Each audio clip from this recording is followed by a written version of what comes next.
Hi there. The case of a scandal in Bohemia is no ordinary tale. It's the story of a king's desperation, a detective's brilliance, and one remarkable woman who could outwit them all. Ready to dive into the mystery? Let's begin. Chapter 1. Oh, Sherlock Holmes, she is always the woman. I have seldom heard him mention her under any other name. In his eyes, she eclipses and predominates the whole of her sex. It was not that he felt any emotion akin to love for Irene Adler. All emotions, and that one particularly, were abhorrent to his cold, precise, but admirably balanced mind. He was, I take it, the most perfect reasoning and observing machine that the world has seen. But as a lover, he would have placed himself in a false position. He never spoke of the softer passions, save with a jibe and a sneer. They were admirable things for the observer, excellent for drawing the veil from men's motives and actions. But for the trained reasoner to admit such intrusions into his own delicate and finely adjusted temperament was to introduce a distracting factor which might throw a doubt upon all his mental results.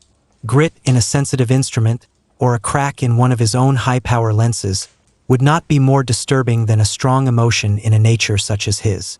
And yet there was but one woman to him, and that woman was the late Irene Adler, of dubious and questionable memory. I had seen little of Holmes lately. My marriage had drifted us away from each other. My own complete happiness, and the home-centered interests which rise up around the man who first finds himself master of his own establishment, were sufficient to absorb all my attention, while Holmes, who loathed every form of society with his whole Bohemian soul, remained in our lodgings in Baker Street, buried among his old books, and alternating from week to week between cocaine and ambition, the drowsiness of the drug, and the fierce energy of his own keen nature.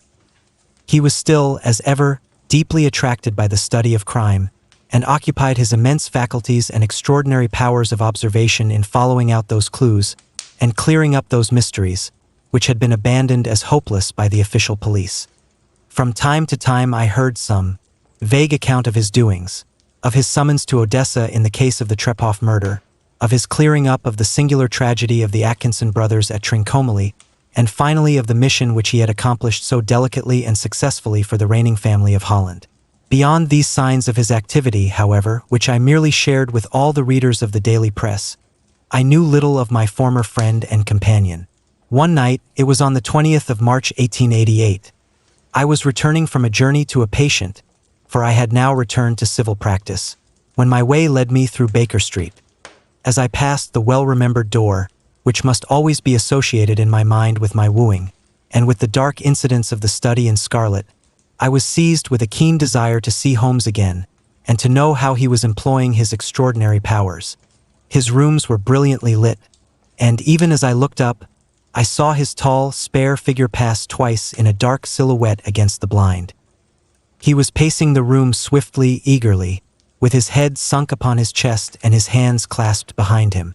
To me, who knew his every mood and habit, his attitude and manner told their own story. He was at work again.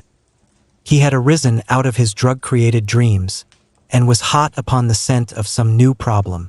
I rang the bell, and was shown up to the chamber which had formerly been in part my own. His manner was not effusive. It seldom was. But he was glad, I think, to see me. With hardly a word spoken, but with a kindly eye, he waved me to an armchair, threw across his case of cigars, and indicated a spirit case and a gasogene in the corner. Then he stood before the fire, and looked me over in his singular introspective fashion. "Wedlock suits you," he remarked. "I think, Watson, that you have put on 7.5 pounds since I saw you." "7," I answered. "Indeed, I should have thought a little more. Just a trifle more, I fancy, Watson. And in practice again, I observe. You did not tell me that you intended to go into harness." "Then, how do you know?" "I see it, I deduce it. How do I know that you have been getting yourself very wet lately, and that you have a most clumsy and careless servant girl?" "My dear Holmes," said I, "this is too much. You would certainly have been burned had you lived a few centuries ago. It is true that I had a country walk on Thursday and came home in a dreadful mess. But as I have changed my clothes, I can't imagine how you deduce it. As to Mary Jane, she is incorrigible, and my wife has given her notice. But there, again, I fail to see how you work it out." He chuckled to himself and rubbed his long, nervous hands together. "It is simplicity itself," said he. "My eyes tell me that on the inside of your left shoe, just where the firelight strikes it, the leather is scored by 6 almost parallel cuts. Obviously, they have been caused by someone who has very carelessly scraped round the edges of the sole in order to remove crusted mud from it. Hence, you see, my double deduction that you had been out in vile weather, and that you had a particularly malignant boot-slitting specimen of the London slavey. As to your practice, if a gentleman walks into my room smelling of iodoform, with a black mark of nitrate of silver upon his right forefinger, and a bulge on the side of his top hat to show where he has secreted his stethoscope, I must be dull, indeed, if I do not pronounce him to be an active member of the medical profession." I could not help laughing at the ease with which he explained his process of deduction. "When I hear you give your reasons," I remarked, "the thing always appears to me to be so ridiculously simple that I could easily do it myself, though at each successive instance of your reasoning I am baffled until you explain your process. And yet I believe that my eyes are as good as yours." "Quite so," he answered, lighting a cigarette and throwing himself down into an armchair. "You see, but you do not observe. The distinction is clear. For example, you have frequently seen the steps which lead up from the hall to this room." "Frequently? How often?" "Well, some hundreds of times." "Then how many are there?" "How many? I don't know." "Quite so. You have not observed, and yet you have seen. That is just my point. Now, I know that there are 17 steps because I have both seen and observed. By the way, since you are interested in these little problems, and since you are good enough to chronicle 1 or 2 of my trifling experiences, you may be interested in this." He threw over a sheet of thick, pink-tinted notepaper which had been lying open upon the table. "It came by the last post," said he. "Read it aloud." The note was undated, and without either signature or address. "There will call upon you tonight at 7:45, it said. "A gentleman who desires to consult you upon a matter of the very deepest moment. Your recent services to one of the royal houses of Europe have shown that you are one who may safely be trusted with matters which are of an importance which can hardly be exaggerated. This account of you we have from all quarters received. Be in your chamber then at that hour, and do not take it amiss if your visitor wear a mask." "This is indeed a mystery," I remarked. "What do you imagine that it means?" "I have no data yet. It is a capital mistake to theorize before one has data. Insensibly one begins to twist facts to suit theories, instead of theories to suit facts. But the note itself, what do you deduce from it?" I carefully examined the writing, and the paper upon which it was written. "The man who wrote it was presumably well-to-do," I remarked, endeavoring to imitate my companion's processes. "Such paper could not be bought under half a crown a packet. It is peculiarly strong and stiff." "Peculiar, that is the very word," said Holmes. "It is not an English paper at all. Hold it up to the light." I did so and saw a large E with a small g AP and a large G with a small t woven into the texture of the paper. "What do you make of that?" asked Holmes. "The name of the maker, no doubt, or his monogram, rather." "Not at all. The G with the small t stands for Gesellschaft, which is the German for company. It is a customary contraction like our co. P, of course, stands for papier. Now for the e.g. Let us glance at our Continental Gazetteer." He took down a heavy brown volume from his shelves. "Eglo Eglinitz, here we are, Igria. It is in a German-speaking country, in Bohemia, not far from Carlsbad. Remarkable as being the scene of the death of Wallenstein, and for its numerous glass factories and paper mills. My boy, what do you make of that?" His eyes sparkled, and he sent up a great blue triumphant cloud from his cigarette.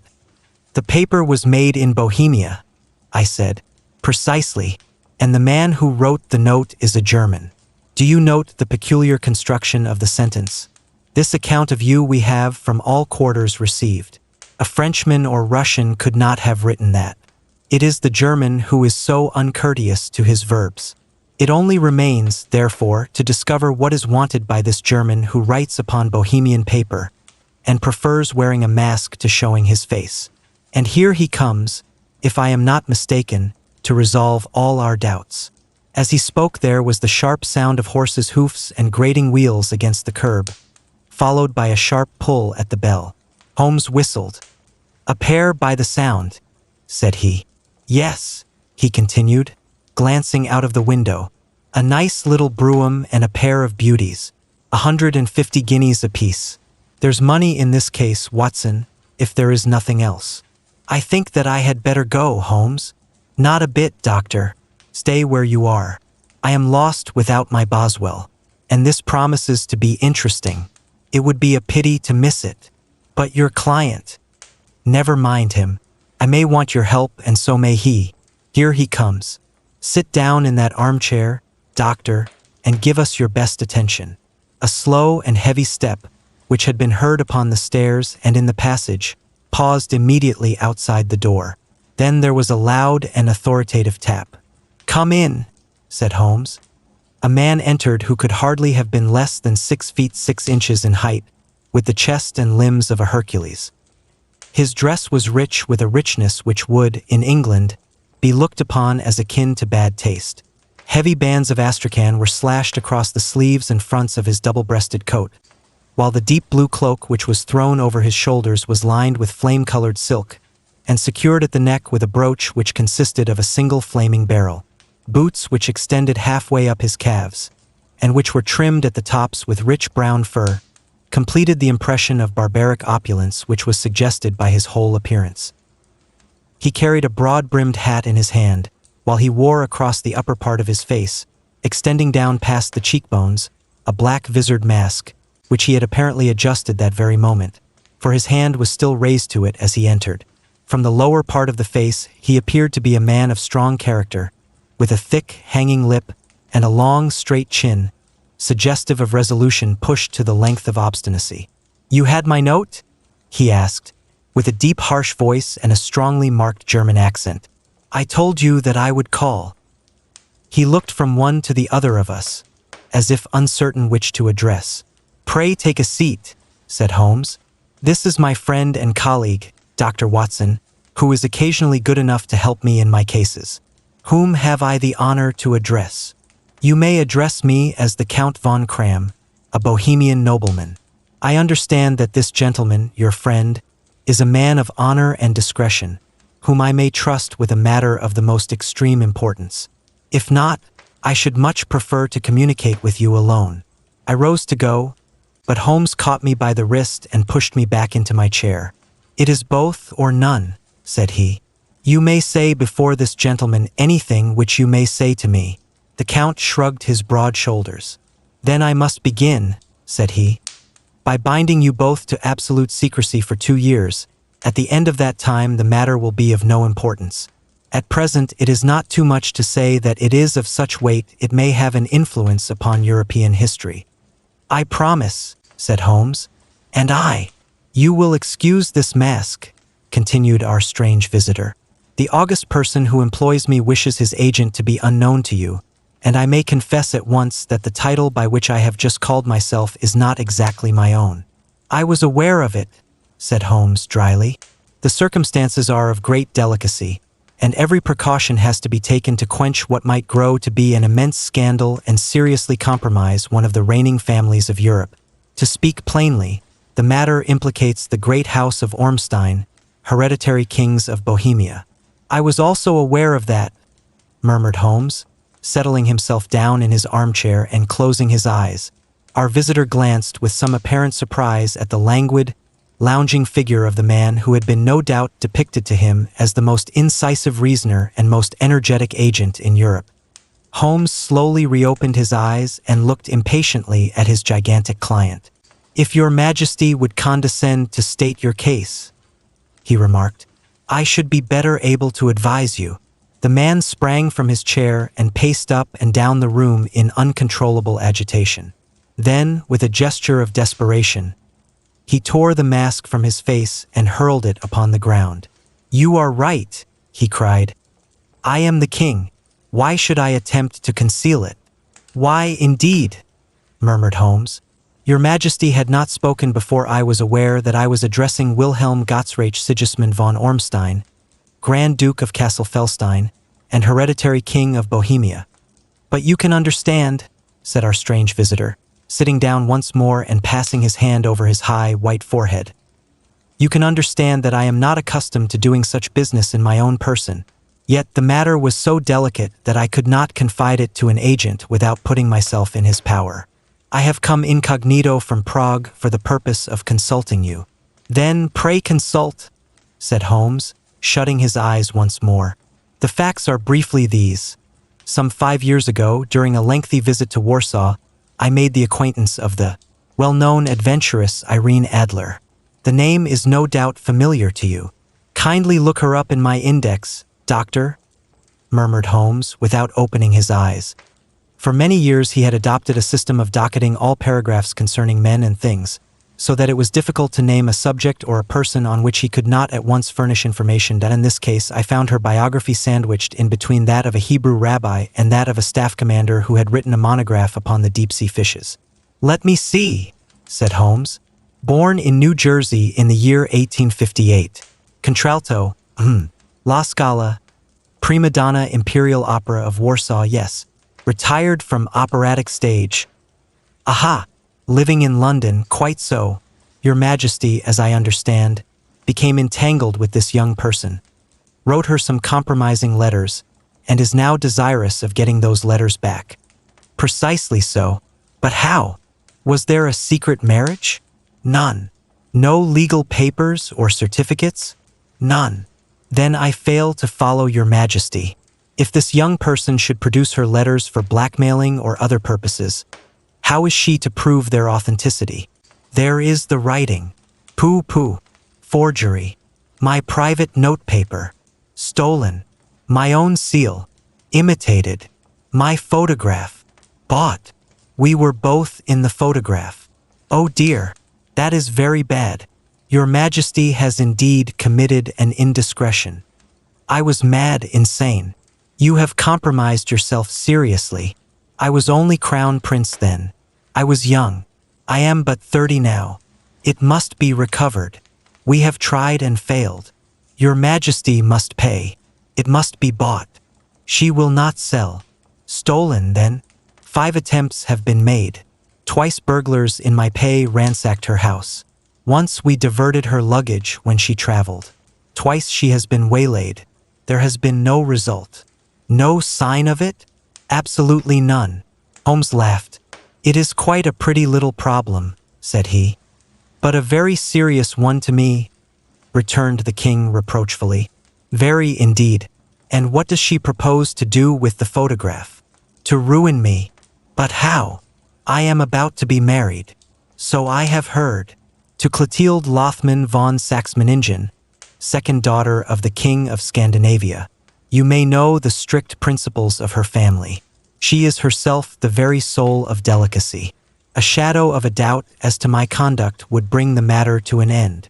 And Irene Adler threatens to send them the photograph. And she will do it. I know that she will do it. You do not know her, but she has a soul of steel. She has the face of the most beautiful of women, and the mind of the most resolute of men. Rather than I should marry another woman, there are no lengths to which she would not go, none. You are sure that she has not sent it yet? I am sure. And why? Because she has said that she would send it on the day when the betrothal was publicly proclaimed. That will be next Monday. Oh, then we have 3 days yet, said Holmes with a yawn. That is very fortunate, as I have 1 or 2 matters of importance to look into just at present. Your Majesty will, of course, stay in London for the present. Certainly. You will find me at the Langham, under the name of the Count von Cram. Then I shall drop you a line to let you know how we progress. Pray do so.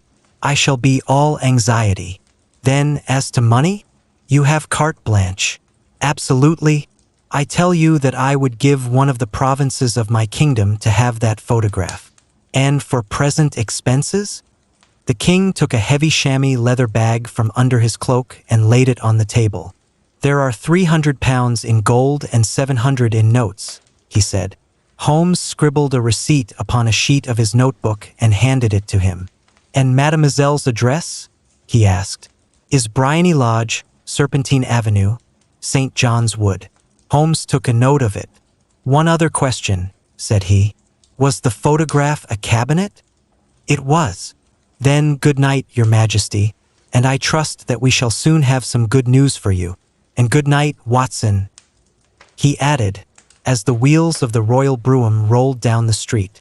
"If you will be good enough to call tomorrow afternoon at 3 o'clock, I should like to chat this little matter over with you." Chapter 2. At 3 o'clock precisely I was at Baker Street, but Holmes had not yet returned. The landlady informed me that he had left the house shortly after 8 o'clock in the morning. I sat down beside the fire, however, with the intention of awaiting him, however long he might be.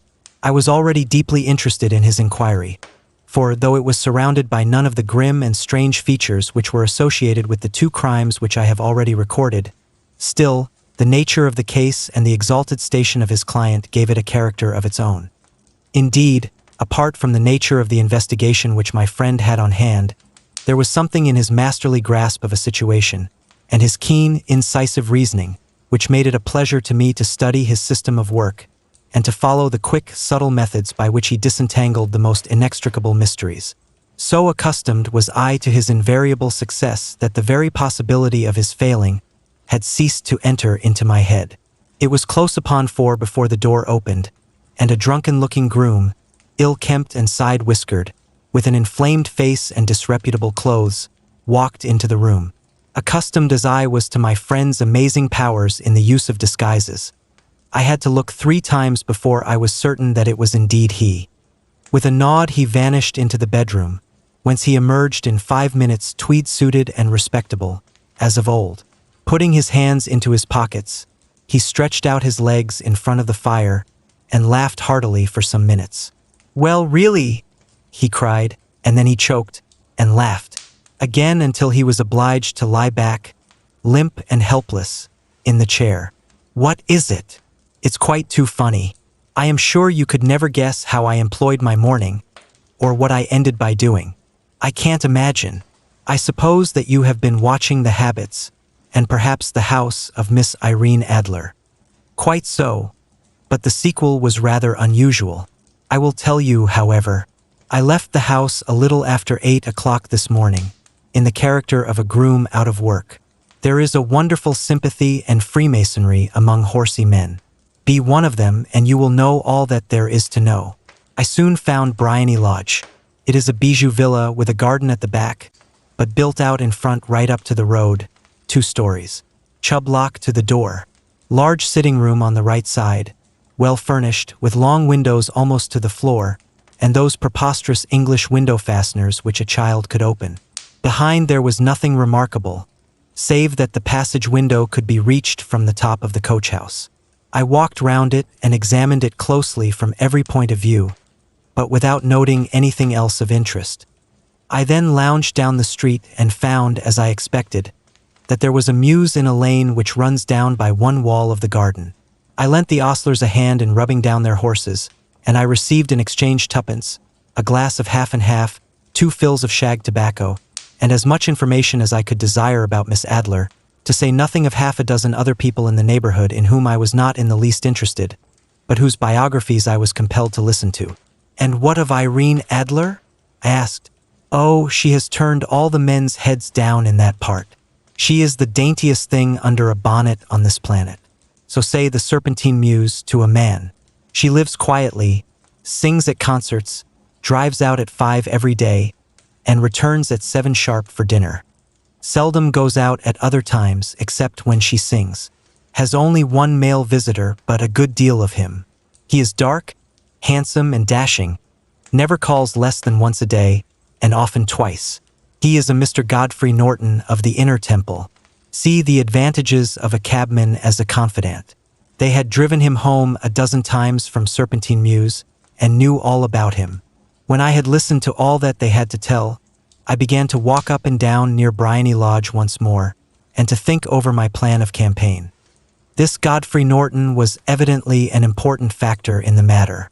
He was a lawyer. That sounded ominous. What was the relation between them, and what the object of his repeated visits? Was she his client, his friend, or his mistress? If the former, she had probably transferred the photograph to his keeping. If the latter, it was less likely. On the issue of this question depended whether I should continue my work at Bryony Lodge, or turn my attention to the gentleman's chambers in the temple. It was a delicate point, and it widened the field of my inquiry. I fear that I bore you with these details, but I have to let you see my little difficulties, if you are to understand the situation. I am following you closely, I answered. I was still balancing the matter in my mind, when a hansom cab drove up to Bryony Lodge, and a gentleman sprang out. He was a remarkably handsome man, dark, aquiline, and mustached, evidently the man of whom I had heard. He appeared to be in a great hurry, shouted to the cabman to wait, and brushed past the maid who opened the door with the air of a man who was thoroughly at home. He was in the house about half an hour, and I could catch glimpses of him in the windows of the sitting room, pacing up and down, talking excitedly and waving his arms. Of her I could see nothing. Presently he emerged, looking even more flurried than before. As he stepped up to the cab, he pulled a gold watch from his pocket and looked at it earnestly. "Drive like the devil," he shouted. "First to Gross and Hankey's in Regent Street, and then to the Church of St. Monica in the Edgware Road. Half a guinea if you do it in 20 minutes. Away they went, and I was just wondering whether I should not do well to follow them, when up the lane came a neat little landau, the coachman with his coat only half buttoned, and his tie under his ear, while all the tags of his harness were sticking out of the buckles.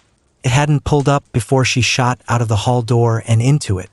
I only caught a glimpse of her at the moment, but she was a lovely woman, with a face that a man might die for.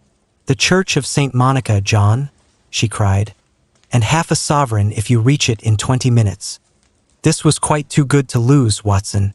I was just balancing whether I should run for it, or whether I should perch behind her landau, when a cab came through the street. The driver looked twice at such a shabby fare, but I jumped in before he could object. "The Church of St. Monica," said I, "and half a sovereign if you reach it in 20 minutes. It was 25 minutes to 12, and of course it was clear enough what was in the wind. My cabby drove fast. I don't think I ever drove faster, but the others were there before us. The cab and the landau with their steaming horses were in front of the door when I arrived. I paid the man and hurried into the church. There was not a soul there save the two whom I had followed and a surpliced clergyman, who seemed to be expostulating with them. They were all three standing in a knot in front of the altar. I lounged up the side aisle like any other idler who has dropped into a church. Suddenly, to my surprise, the three at the altar faced round to me, and Godfrey Norton came running as hard as he could towards me. "Thank God!" he cried. "You'll do. Come, come." "What then?" I asked. "Come, man, come. Only 3 minutes, or it won't be legal." I was half dragged up to the altar, and before I knew where I was, I found myself mumbling responses which were whispered in my ear, and vouching for things of which I knew nothing, and generally assisting in the secure tying up of Irene Adler, spinster, to Godfrey Norton, bachelor. It was all done in an instant, and there was the gentleman thanking me on the one side and the lady on the other, while the clergyman beamed on me in front. It was the most preposterous position in which I ever found myself in my life, and it was the thought of it that started me laughing just now. It seems that there had been some informality about their license, that the clergyman absolutely refused to marry them without a witness of some sort, and that my lucky appearance saved the bridegroom from having to sally out into the streets in search of a best man. The bride gave me a sovereign, and I mean to wear it on my watch chain in memory of the occasion. "This is a very unexpected turn of affairs," said I. "And what then?" "Well, I found my plans very seriously menaced. It looked as if the pair might take an immediate departure, and so necessitate very prompt and energetic measures on my part. At the church door, however, they separated, he driving back to the temple, and she to her own house. "I shall drive out in the park at 5 as usual," she said as she left him. I heard no more. They drove away in different directions, and I went off to make my own arrangements. "Which are?" Some cold beef and a glass of beer, he answered, ringing the bell. I have been too busy to think of food, and I am likely to be busier still this evening. By the way, doctor, I shall want your cooperation. I shall be delighted. You don't mind breaking the law? Not in the least. Nor running a chance of arrest? Not in a good cause. Oh, the cause is excellent. Then I am your man. I was sure that I might rely on you. But what is it you wish? When Mrs. Turner has brought in the tray, I will make it clear to you. Now, he said, as he turned hungrily on the simple fare that our landlady had provided. I must discuss it while I eat, for I have not much time. It is nearly 5 now. In 2 hours we must be on the scene of action. Miss Irene, or Madame, rather, returns from her drive at 7. We must be at Bryony Lodge to meet her. And what then? You must leave that to me. I have already arranged what is to occur. There is only one point on which I must insist. You must not interfere, come what may. You understand. I am to be neutral, to do nothing whatever. There will probably be some small unpleasantness. Do not join in it. It will end in my being conveyed into the house. 4 or 5 minutes afterwards, the sitting room window will open. You are to station yourself close to that open window. Yes, you are to watch me, for I will be visible to you. Yes, and when I raise my hand, so you will throw into the room what I give you to throw, and will at the same time raise the cry of fire. You quite follow me? Entirely. It is nothing very formidable, he said, taking a long cigar-shaped roll from his pocket. It is an ordinary plumber's smoke rocket, fitted with a cap at either end to make it self-lighting. Your task is confined to that. When you raise your cry of fire, it will be taken up by quite a number of people. You may then walk to the end of the street, and I will rejoin you in 10 minutes. I hope that I have made myself clear. I am to remain neutral, to get near the window, to watch you, and, at the signal, to throw in this object, then to raise the cry of fire, and to wait you at the corner of the street. Precisely. Then you may entirely rely on me. That is excellent. I think, perhaps, it is almost time that I prepare for the new role I have to play. He disappeared into his bedroom, and returned in a few minutes in the character of an amiable and simple-minded nonconformist clergyman. His broad black hat, his baggy trousers, his white tie, his sympathetic smile, and general look of peering and benevolent curiosity were such as Mr. John Hare alone could have equaled. It was not merely that Holmes changed his costume. His expression, his manner, his very soul seemed to vary with every fresh part that he assumed. The stage lost a fine actor even as science lost an acute reasoner when he became a specialist in crime. It was 6:15 when we left Baker Street, and it still wanted 10 minutes to the hour when we found ourselves in Serpentine Avenue. It was already dusk, and the lamps were just being lighted as we paced up and down in front of Bryony Lodge, waiting for the coming of its occupant. The house was just such as I had pictured it from Sherlock Holmes's succinct description, but the locality appeared to be less private than I expected. On the contrary, for a small street in a quiet neighborhood, it was remarkably animated. There was a group of shabbily dressed men smoking and laughing in a corner, a scissors grinder with his wheel, 2 guardsmen who were flirting with a nurse girl, and several well-dressed young men who were lounging up and down with cigars in their mouths. "You see," remarked Holmes, as we paced to and fro in front of the house, "this marriage rather simplifies matters. The photograph becomes a double-edged weapon now. The chances are that she would be as averse to its being seen by Mr. Godfrey Norton as our client is to its coming to the eyes of his princess. Now the question is, where are we to find the photograph? Where, indeed? It is most unlikely that she carries it about with her. It is cabinet size, too large for easy concealment about a woman's dress.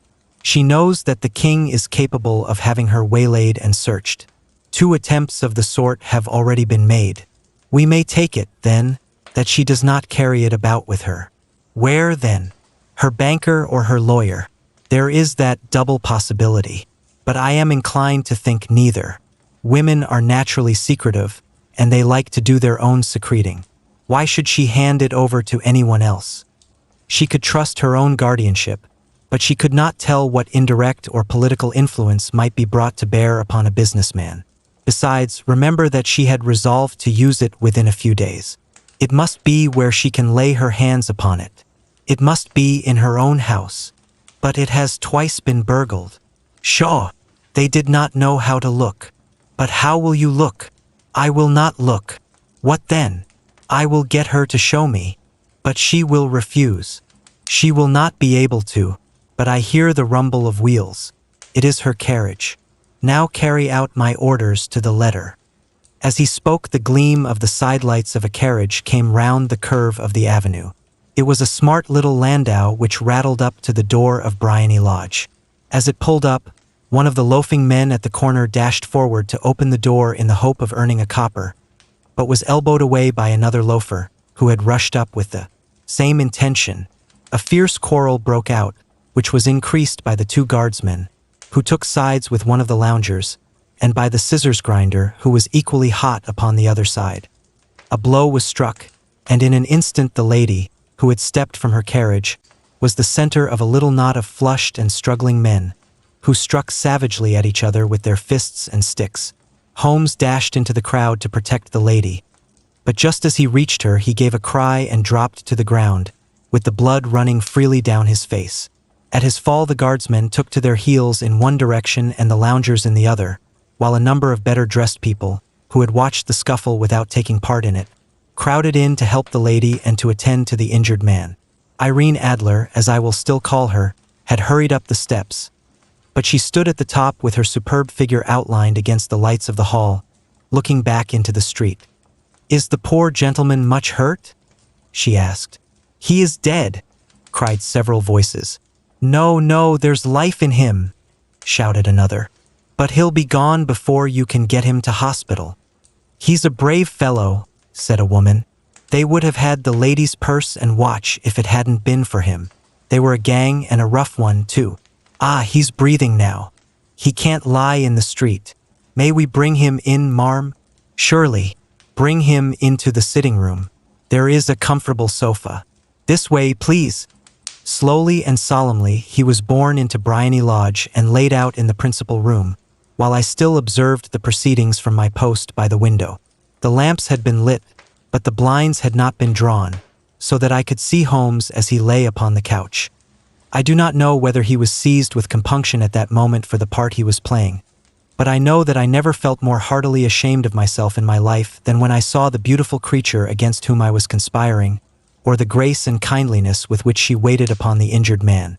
And yet it would be the blackest treachery to Holmes to draw back now from the part which he had entrusted to me. I hardened my heart and took the smoke rocket from under my ulster. After all, I thought, we are not injuring her. We are but preventing her from injuring another. Holmes had sat up upon the couch, and I saw him motion like a man who is in need of air. A maid rushed across and threw open the window. At the same instant I saw him raise his hand, and at the signal I tossed my rocket into the room with a cry of "Fire!" The word was no sooner out of my mouth than the whole crowd of spectators, well-dressed and ill, gentlemen, ostlers, and servant-maids, joined in a general shriek of "Fire!" Thick clouds of smoke curled through the room and out at the open window. I caught a glimpse of rushing figures, and a moment later the voice of Holmes from within assuring them that it was a false alarm.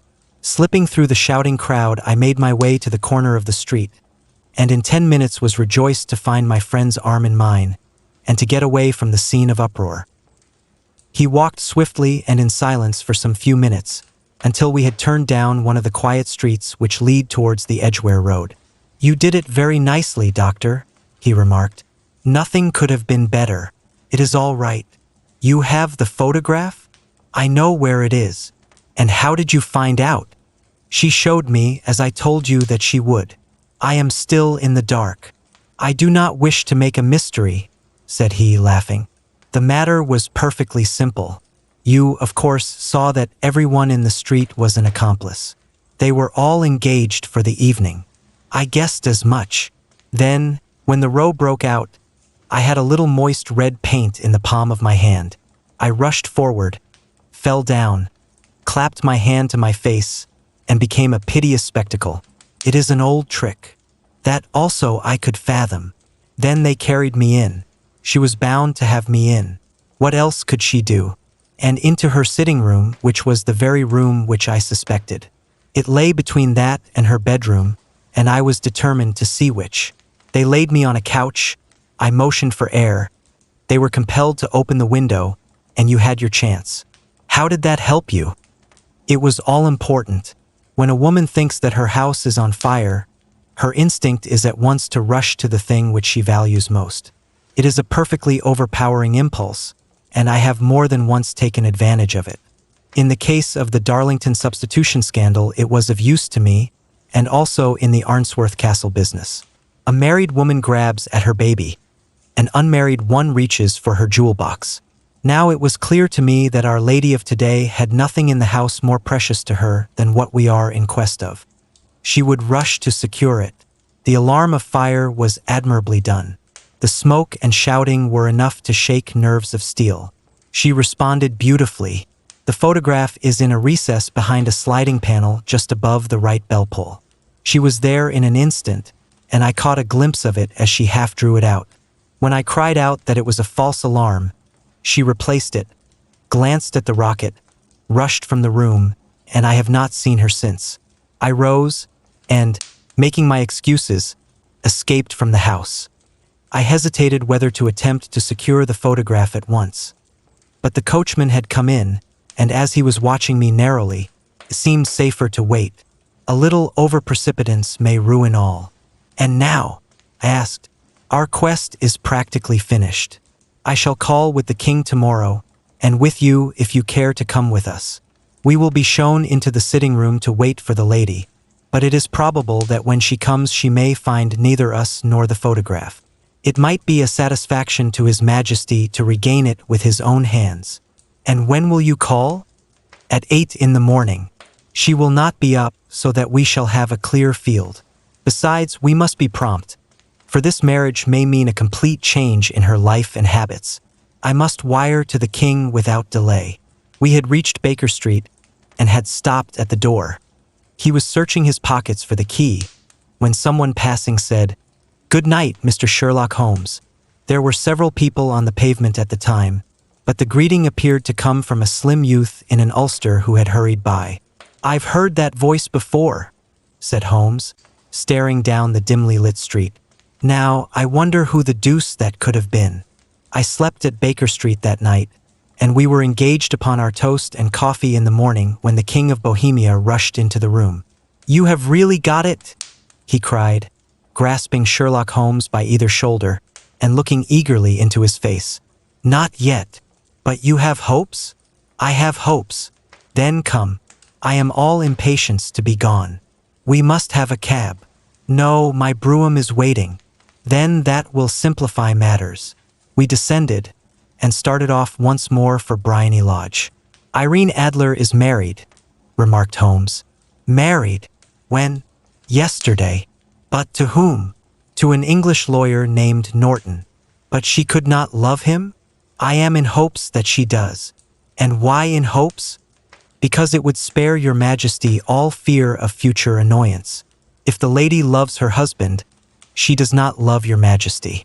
If she does not love your Majesty, there is no reason why she should interfere with your Majesty's plan.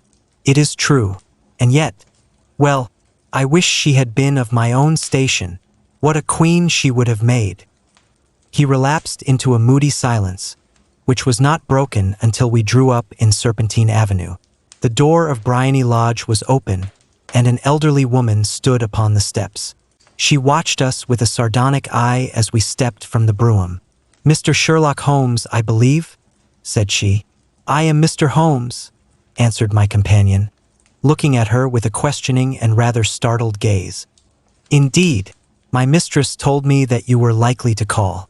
She left this morning with her husband by the 5:15 train from Charing Cross for the Continent." "What?" Sherlock Holmes staggered back, white with chagrin and surprise. "Do you mean that she has left England, never to return? And the papers?" asked the king hoarsely. "All is lost. We shall see." He pushed past the servant and rushed into the drawing room, followed by the king and myself. The furniture was scattered about in every direction, with dismantled shelves and open drawers, as if the lady had hurriedly ransacked them before her flight. Holmes rushed at the bell pull, tore back a small sliding shutter, and, plunging in his hand, pulled out a photograph and a letter. The photograph was of Irene Adler herself in evening dress. The letter was superscribed to Sherlock Holmes, SQ to be left till called for. My friend tore it open, and we all three read it together. It was dated at midnight of the preceding night, and ran in this way. My dear Mr. Sherlock Holmes, you really did it very well. You took me in completely. Until after the alarm of fire, I had not a suspicion. But then, when I found how I had betrayed myself, I began to think. I had been warned against you months ago.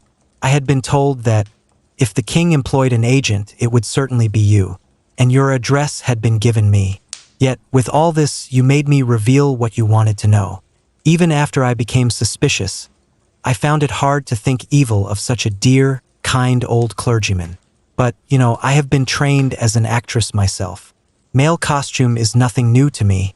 I often take advantage of the freedom which it gives. I sent John, the coachman, to watch you, ran upstairs, got into my walking clothes, as I call them, and came down just as you departed. Well, I followed you to your door, and so made sure that I was really an object of interest to the celebrated Mr. Sherlock Holmes. Then I, rather imprudently, wished you good night, and started for the temple to see my husband. We both thought the best resource was flight, when pursued by so formidable an antagonist. So you will find the nest empty when you call tomorrow. As to the photograph, your client may rest in peace. I love and am loved by a better man than he. The king may do what he will without hindrance from one whom he has cruelly wronged. I keep it only to safeguard myself, and to preserve a weapon which will always secure me from any steps which he might take in the future. I leave a photograph which he might care to possess, and I remain, dear Mr. Sherlock Holmes, very truly yours, Irene Norton, née Adler. What a woman! Oh, what a woman! Cried the King of Bohemia, when we had all three read this epistle. Did I not tell you how quick and resolute she was? Would she not have made an admirable queen? Is it not a pity that she was not on my level?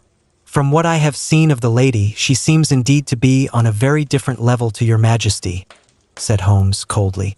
I am sorry that I have not been able to bring your majesty's business to a more successful conclusion. On the contrary, my dear sir, cried the king, nothing could be more successful. I know that her word is inviolate. The photograph is now as safe as if it were in the fire. I am glad to hear your majesty say so. I am immensely indebted to you. Pray tell me in what way I can reward you. This ring. He slipped an emerald snake ring from his finger and held it out upon the palm of his hand. Your majesty has something which I should value even more highly, said Holmes. You have but to name it. This photograph. The king stared at him in amazement. Irene's photograph, he cried. Certainly, if you wish it. I thank your majesty. Then there is no more to be done in the matter. I have the honor to wish you a very good morning. He bowed, and, turning away without observing the hand which the king had stretched out to him, he set off in my company for his chambers. And that was how a great scandal threatened to affect the kingdom of Bohemia, and how the best plans of Mr. Sherlock Holmes were beaten by a woman's wit. He used to make merry over the cleverness of women, but I have not heard him do it of late. And when he speaks of Irene Adler, or when he refers to her photograph, it is always under the honorable title of the woman. That wraps up a scandal in Bohemia. If you enjoyed this thrilling case of wits and deception, don't forget to subscribe for more tales of Sherlock Holmes. And of course, feel free to comment below. I'd love to hear your thoughts on the story.